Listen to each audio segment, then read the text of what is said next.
அன்பார்ந்த சகோதர சகோதரிகளே, உங்களுக்கும் உங்கள் குடும்பத்தில் உள்ள அனைவருக்கும் சமாதானம் உண்டாவதாக.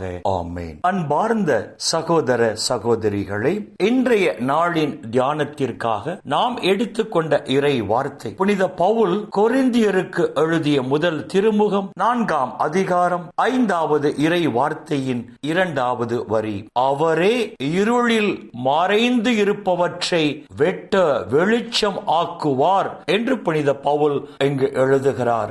இருளில் உள்ளதை அறிகிற தேவனாக அவர் இருக்கிறார் என்று தானியேலின் புத்தகம் 2ஆம் அதிகாரம் 22ஆம் வார்த்தை நமக்கு சொல்லுகிறது.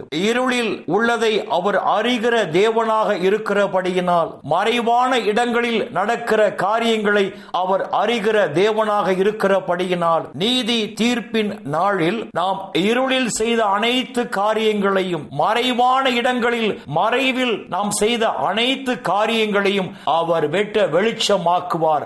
அவர் வெளிச்சத்துக்கு கொண்டு வருவார். இருளில் நாம் செய்த அனைத்து காரியங்களையும் அனைத்து மக்களும் அறியும்படியாக தீர்ப்பின் நாளில் அவர் வெளிப்படுத்துவார் என்று புனித பவுல் இந்த இறை வார்த்தைகள் வாயிலாக நமக்கு தெளிவாக எடுத்துச் சொல்லுகிறார். அன்பார்ந்த சகோதர சகோதரிகளே, இயேசு இந்த உலகில் வாழ்ந்த நாட்களில் கூட மறைவில் நடந்த காரியங்களை வெளிச்சத்துக்கு கொண்டு வந்ததாக இறை வார்த்தைகள் நமக்கு சொல்லுகின்றன. சமாரிய பெண் மறைவில் செய்த அனைத்து காரியங்களையும், அந்த பெண்ணின் அந்தரங்க வாழ்க்கையையும் இயேசு வெளிச்சத்துக்கு கொண்டு வந்ததாக புனித யோவான் எழுதிய நற்செய்தி 4ஆம் அதிகாரம் 18ஆம் இறை வார்த்தை நமக்கு சொல்லுகிறது. எனவேதான் பாவம் செய்து இருளில் வாழ்ந்த அத்துணை மக்களும் தாங்கள் ஒளியாம் இயேசுவிடம் வந்தால் தங்கள் தீய செயல்கள் வெளியாகிவிடும் என்று அஞ்சி அவரிடம் வரவில்லை என்று புனித யோவான் எழுதிய நற்செய்தி 3ஆம் அதிகாரம் 20ஆம் இறை வார்த்தை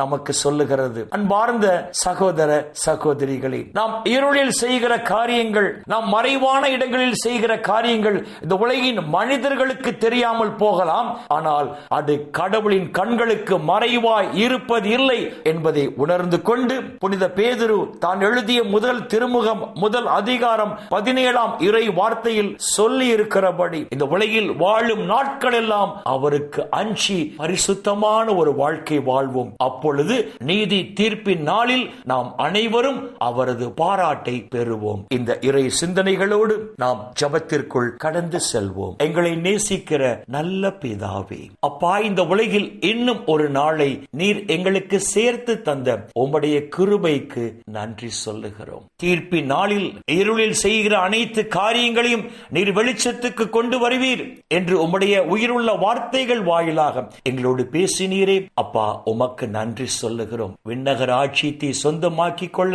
உம்மால் தேர்ந்து கொள்ளப்பட்டு பெயர் சொல்லி அழைக்க பெற்ற நாங்கள் வரப்போகிற நாட்களில் உமக்கு அஞ்சி உம் கட்டளைகளை முழுமையாக கடைபிடித்து இந்த உலகில் நாங்கள் பரிசுத்தமான வாழ்க்கை வாழும் போது இந்த உலகிலும் தேவரீர் எங்களை ஆசீர்வதித்து இந்த உலக வாழ்வின் முடிவில் நிலை வாழ்வையும் எங்களுக்கு பரிசாக தருவீராக. அப்பா பிதாவே, இந்த இறை செய்தியை கேட்கிற எல்லா மக்களையும் அவர்கள் குடும்பங்களையும் விண்ணக ஒளி பீடத்திலிருந்து தேவரீர் நிறைவாக ஆசீர்வதிப்பீராக. அப்பா, இந்த இறை செய்தியை கேட்கிற உம்முடைய பிள்ளைகள் உம்முடைய நிறைவான ஆசீரால் மன நிறைவோடு, மன மகிழ்ச்சியோடு, மன அமைதியோடு, நலமோடு வாழ கிருபை செய்வீராக. இயேசுவின் பரிசுத்த நாமத்தில் ஜெபிக்கிறோம் நல்ல பிதாவே. ஆமென், ஆமென், ஆமென்.